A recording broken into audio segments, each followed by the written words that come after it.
Perfect.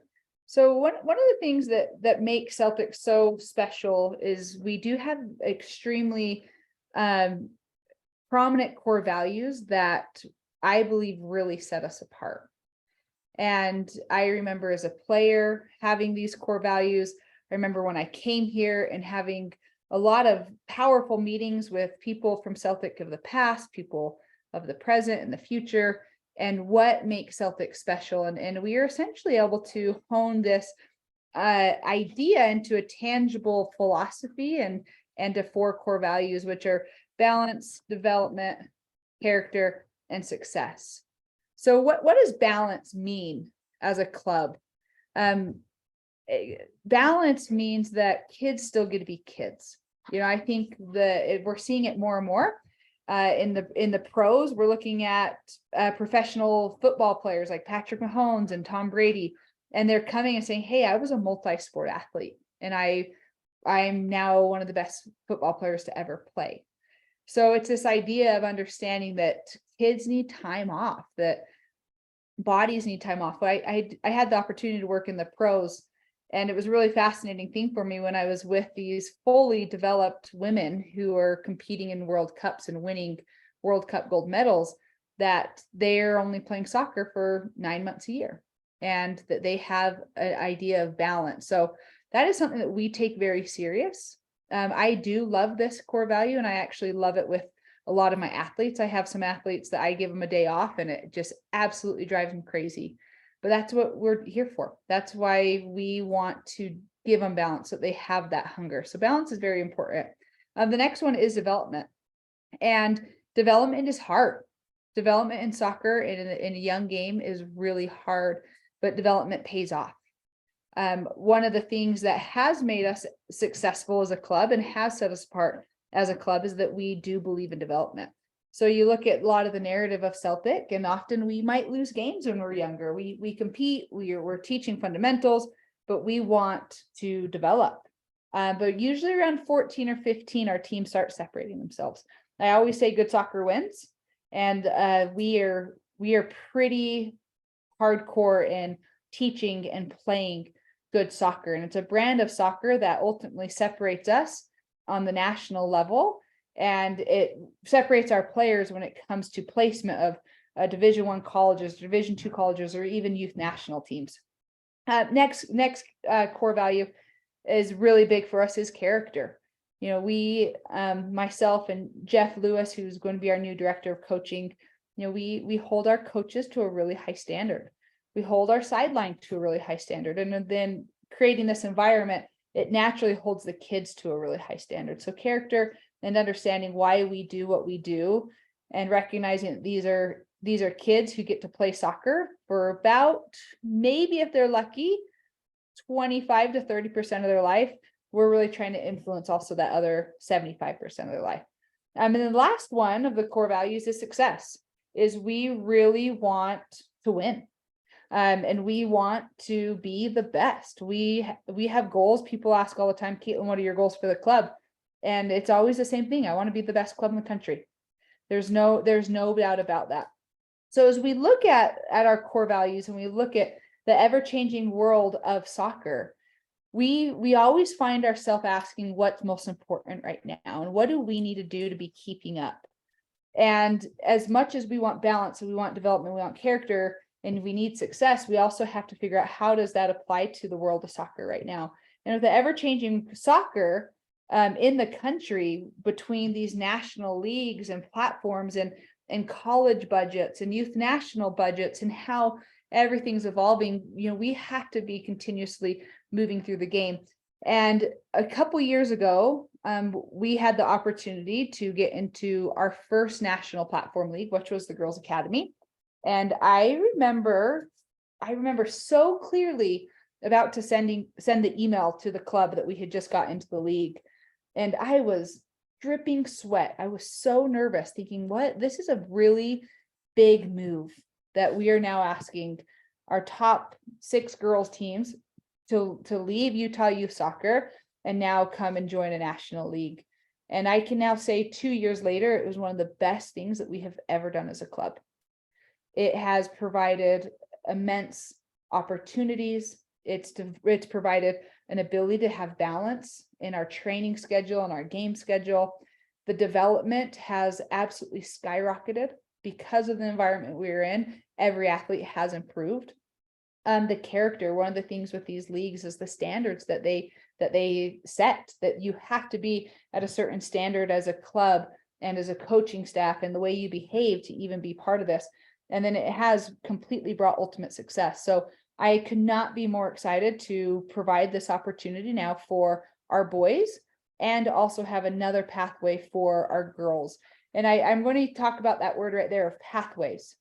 It's tryout time, and I always find myself saying, it's not about the A team, but it's about the right team. As we look at development and continuums, and athletes are always moving in and out of where they're at, and the ability to the ability to provide pathways to match competencies and to match motivation that can keep kids engaged while they progress. And talk about success stories when we see players maybe go down in a pathway and then they come back up because they were in the right one. So the ability to have pathways is ever changing, and it is one of the most powerful things that we can provide. And one of the perks of these national platforms is that we now provide pathways. We have pathways for every type of player, every aspiration that any player could want. So I could not be more excited to have these essentially 3 pathways for our athletes. It's the only club in the state of Utah that can provide this many opportunities. And that's the big word. It's opportunities that will match a lot of athletes. So why do we do this, you guys? It's development of the environment. So the environments of these change. Like I said, these leagues have standards. Believe it or not, in the Girls Academy League, if a head coach gets kicked out via red card, there's a $500 fine. So there are standards about the way we behave. There are standards about the way teams play. It's not perfect. Of course, you still play teams that don't maybe play what we feel is the best brand of soccer, but can still maybe play a little bit of boot ball and win, of course. And it's youth soccer, so we're going to see that. But the coaches have to have a certain license. The coaches have to be on a certain developmental pathway to be the best they can be. And the standards and the level of the fields, the refs, it is the ultimate developmental environment. The next one is proper competition. As we look at the state especially, and even throughout the country, these leagues, the birth of them has essentially come from parity, the need of parity, of figuring that, hey, we can't get the proper competition nearby, so we do need to find better competition in broader areas. So the proper competition is one of the best things that these provide. And the next one is kind of the idea of consistent competition. I want you guys to flash back those who are participating in UISA, and I want you to think about a week that you had this fall season or spring season where maybe you had a game on a Wednesday. So you had a practice on Monday, game Wednesday, practice Thursday. It's just weird. And it's really hard to truly develop athletes with this kind of bouncing around schedule of games getting canceled and weekday games. So the ability to have a consistent schedule allows us as coaches to have periodization plans and truly develop athletes the way they need to be. The next one is exposure. I'm super fortunate. I coach the 08 girls, and they're a very talented group, and they're freshmen, and we were in some environments that they were getting reached out by the youth national team. We've had players in our club via the GA that have had opportunities within the youth national team. We also have lots of D1 colleges that are reaching out to freshmen, and the exposure that is provided through these leagues is key. And a lot of that is also goes back to colleges and budgets. Colleges don't have an infinite amount of budget, so they send their coaches to scout and recruit at these events because they know that's where the most talent is going to be. So the exposure at these events is top notch. And then it's efficient. Oh, excuse me. So then it's efficient. So what we mean by efficiency is while there is a little bit of headwinds with cost and the organization of these leagues, and we aren't necessarily playing people in our backyard every weekend, the the way that it creates a developmental environment and provides the exposure and competition within the same weekends and in the environment is what we're looking for. So with that being said, I'm actually going to turn the time over to our new director of coaching. He is Jeff Lewis. We couldn't be more excited to have him. And he's going to talk about E64 on the boys and the girls. And at that point, I'll take back over. At that point, we feel free, if you are a boy and you did not plan on participating in the GA, feel free to log off and we'll move from there. So Jeff, I'll turn it over from you. I can see you, so let me know when you want me to flip screens. Perfect. Thank you, Kelly, and I appreciate it. First of all, I just want to say hello to everybody. Super excited to be back on to a call here with a lot of you and see a lot of you for the first time. So excited to be part of the Celtic team, and I couldn't be happier with the merger and coming on board with all of you guys at this point. Super excited for these national platform leagues, and let's specifically jump into our E64 league. So first of all, it's kind of important to understand the different groups that are used within the main platform leagues. The top 3 platform leagues in the nation are GA, E64, and ECNL. Each of them compete with each other, and they're each ran by a different organization. The E64 organization is ran by USYS, US Youth Soccer, which is also where UYSA, Utah Youth Soccer Association, reports to. And this is part of what you've probably heard of in the past called the National Leagues. And it's new last year. It's really kind of become a way to funnel everybody into a national platform where they can have a true national championship, get the great exposure that Caitlin has spoken about, and really expand the offering for colleges to come and see, and all the other benefits that Caitlin has mentioned. So let's kind of get a look at a pretty complex graphic that talks about the progression through this national league. So this is just kind of the new pathway that the E64 league will go. It started last year. It's very similar this year. First of all, we have each of the Elite 64 divisions. We will be in the Northwest Division this year. We'll go through the teams here shortly, and we will follow the path on the left. We'll have E64 playoffs in November. We think it will be around November 17th. We're waiting for final dates, but that will be in Bell Bank Park in Arizona. And then if you are of the top 9 of 32 to there, you'll advance to the National League Pro, which will be the end of May. And then from there, we have 6 teams advance to the USYS National Championships in July. So you can see that it's a very specific direct feeding point for the E64 platform. Now, this E64 platform and the pathway to nationals is shared by a couple of different programs. So if we'll jump into the next slide real quick, Caitlin. This one's even a little bit more complex. You can see that up top left is the Elite 64, so E64. Then there's also the National League conferences. And then you'll see on the right, you have State Cup interregionals. So quite literally, this ends up at the same national championship. So the E64, the National League conferences, and State Cup end up to. So it is truly one funnel for all E64 teams to attend.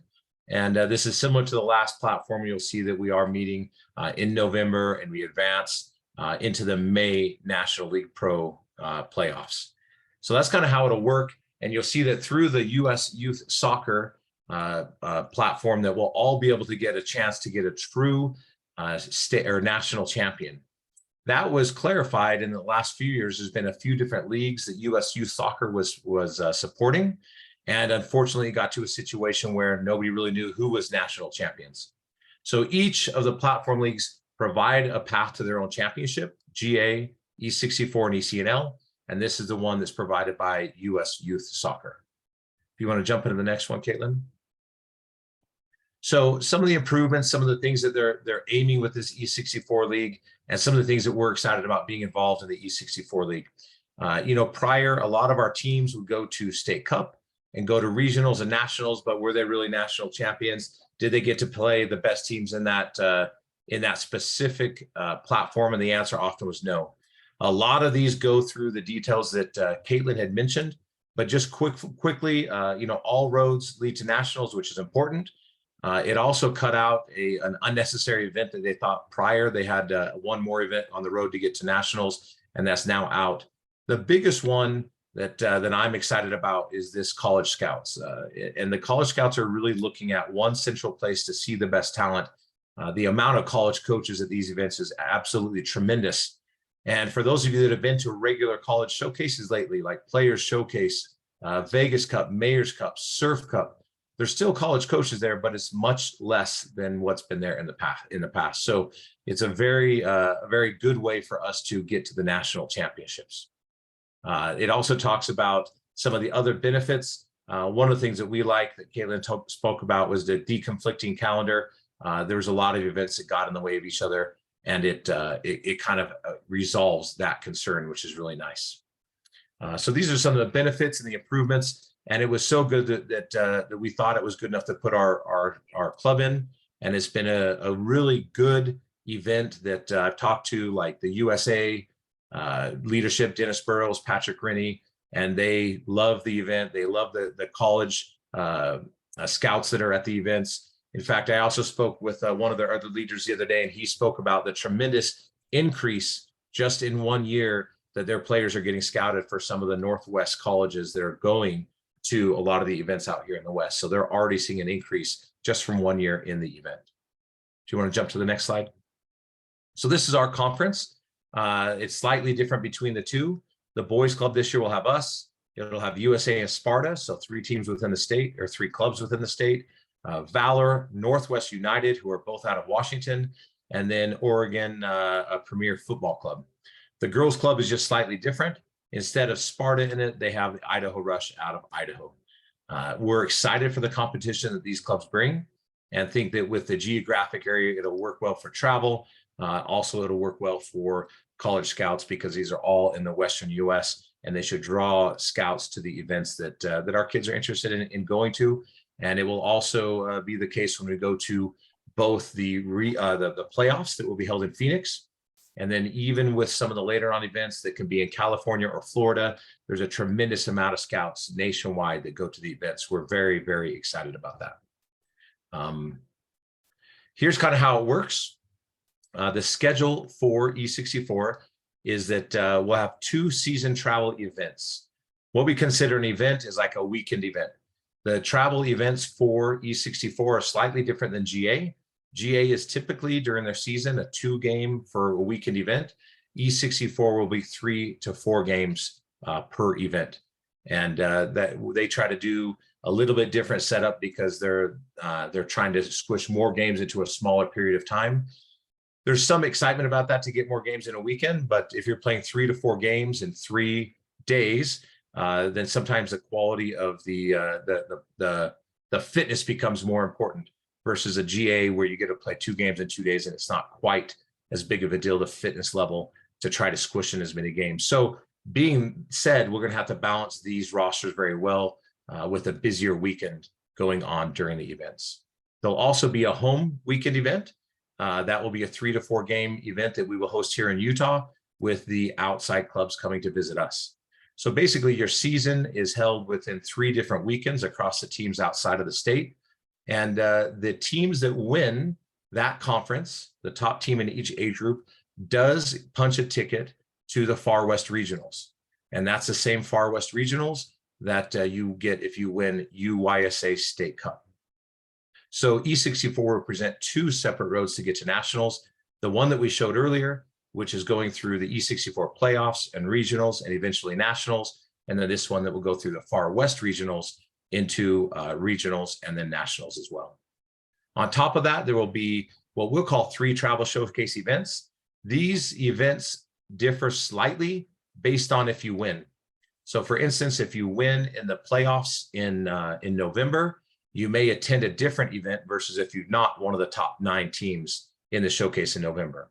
But each of the showcase events are designed to both get our talent showcase with colleges and get them high-level competition with different teams than what's in our actual conference. And then it's also designed, if you're in the winning side of that you can end up in the nationals. So it's the national qualifiers, which is great.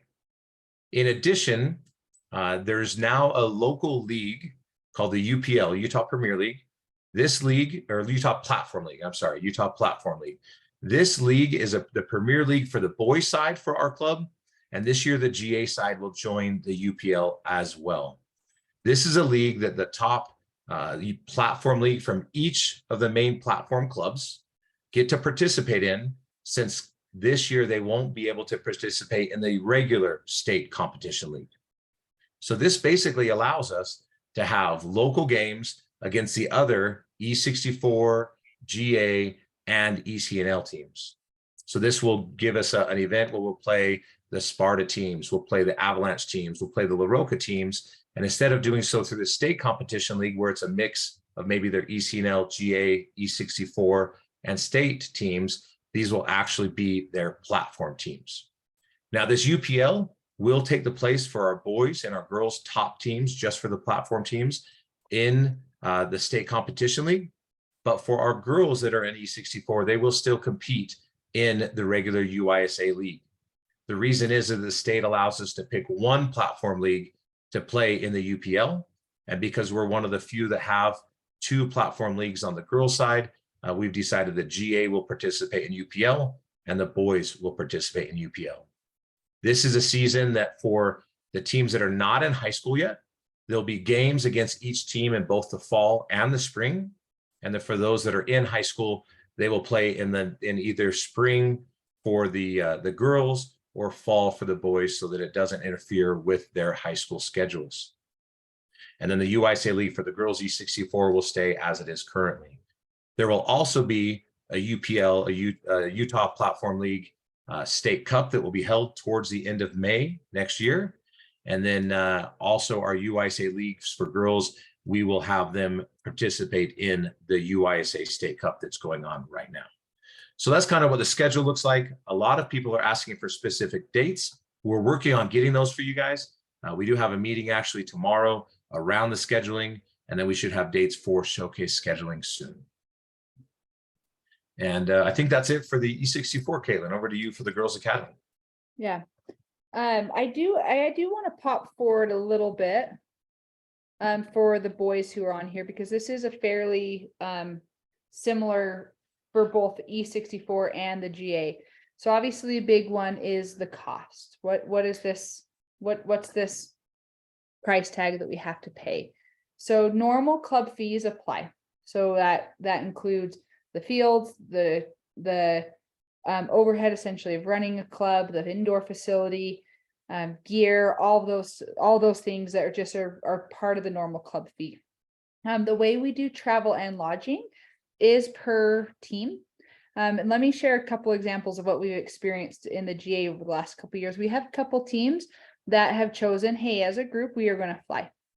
And I've spoken with those teams and those admins, and what it looked like essentially was about $500, average about $500 per trip.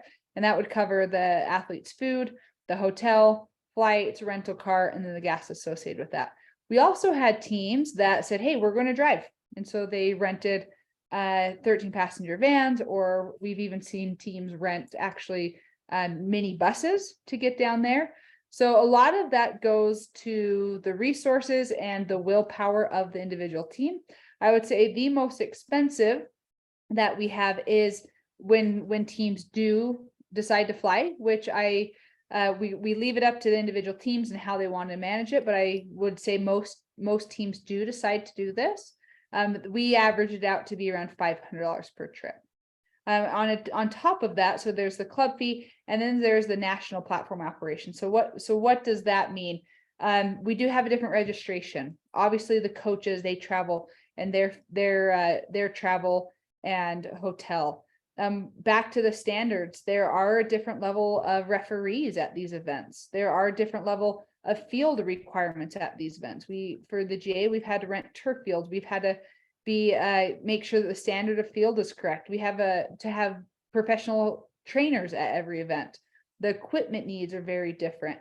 So there is an additional cost to be a part of this league, which covers all of those things listed there. An example, what it looks like is often with these teams, because we will play throughout the winter often, is we rent turf fields where our state teams are not playing on turf fields outdoors in November. The GA teams, E64 teams, they will. If we need to rent the RSL Harriman indoor facility, those are the things that we will pay for out of this budget.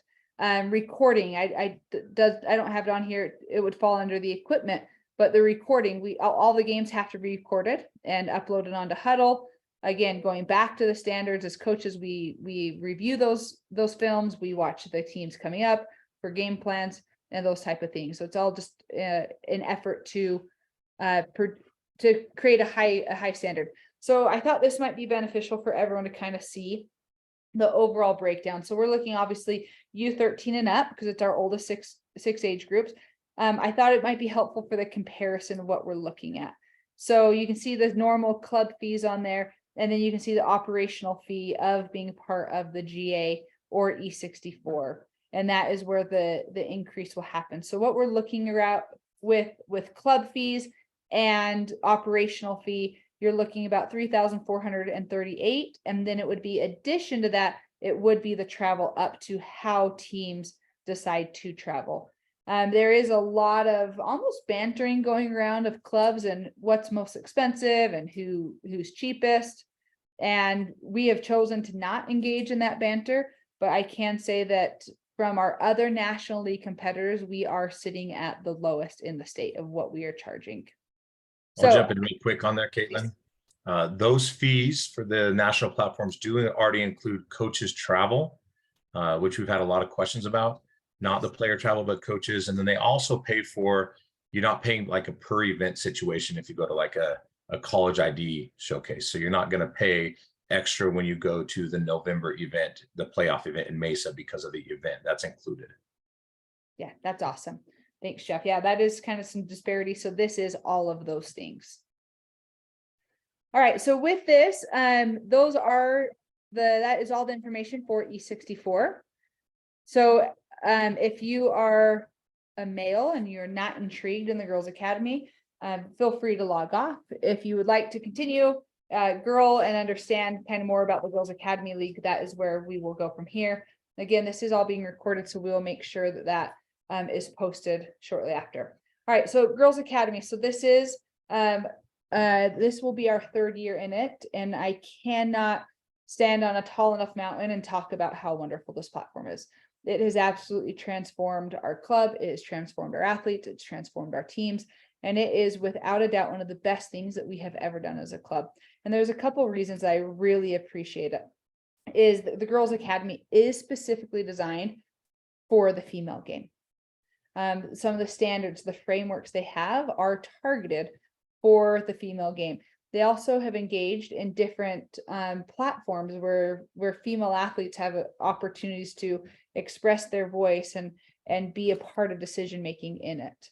So a little bit about it. I'm not going to read this step by step, but some of the main things is the environment that is cultivated here to really empower the athletes, and the opportunities that the GA goes to above and beyond to provide as many opportunities.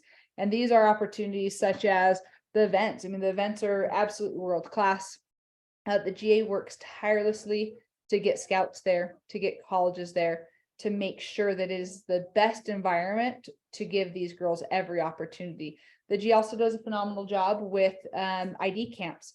So they will hold conference ID where the top players from the teams get nominated and they get an opportunity to go and be at a college ID camp held by the GA with all the other top athletes in their conference, with college coaches and scouts there. There's another avenue with that outside of just your conference where you can even go into national ID centers. So the GA is not just the league that is super powerful, but the opportunities that they offer outside of that is really unlike anything else. So what is our region like? So we are part of the Mountain West Conference. We have two in Las Vegas, so Albion and LVSA. Then there are two in Colorado, which is Colorado Rush and Broomfield. And then there's also two in New Mexico. So Rio Rapids, the New Mexico Soccer Association. It's not association. New Mexico Soccer, it's not association. So forget that. Something like that. NMSA, whatever that means. And then this is a new to this year is that Utah Wasatch, who's up in Layton, Ogden area, they joined us this year. So what does it look like? So we do have the conference games, and then there's also showcase events. One of the things with the GA is that their showcase events are often also platform events. So this past year we had the opportunity to compete in the Champions Cup, which essentially means we were nominated, or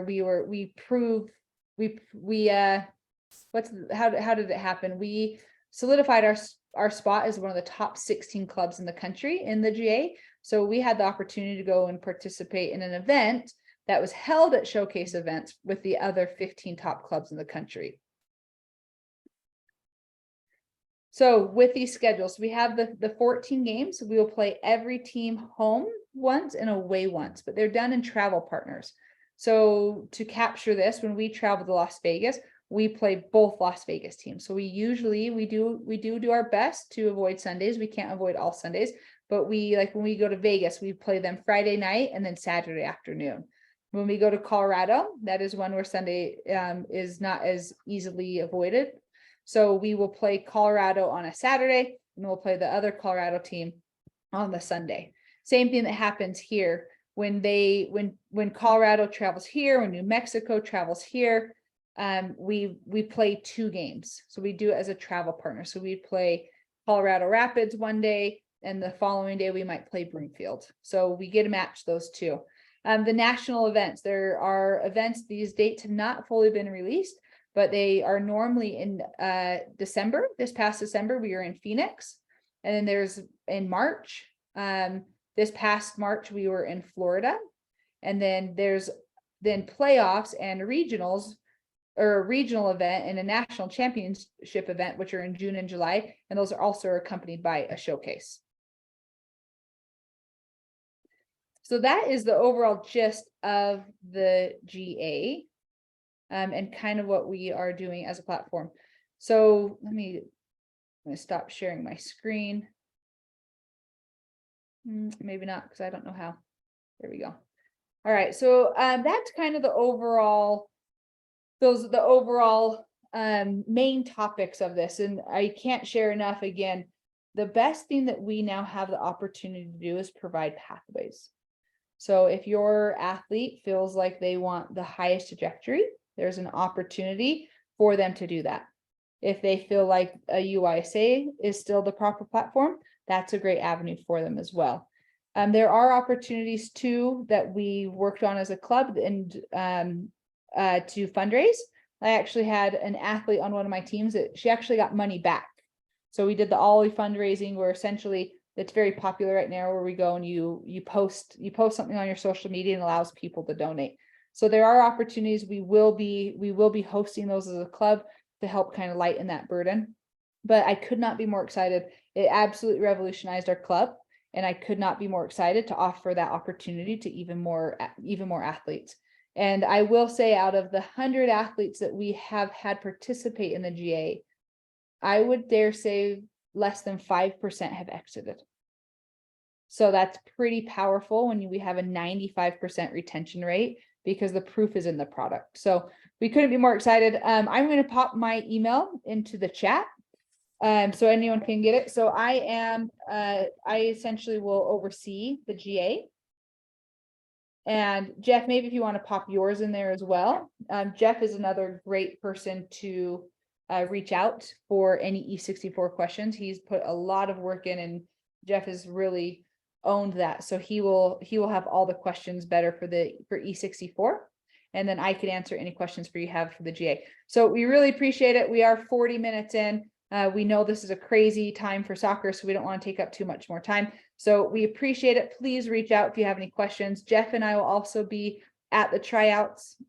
We'd love to meet you. We'd love to talk about your athlete and figure out the best avenue for them to essentially achieve their goals and match their potential and match their continuum, and make sure that they're in the right environment to be the best soccer player that they can be. So we really appreciate you. Have a great night.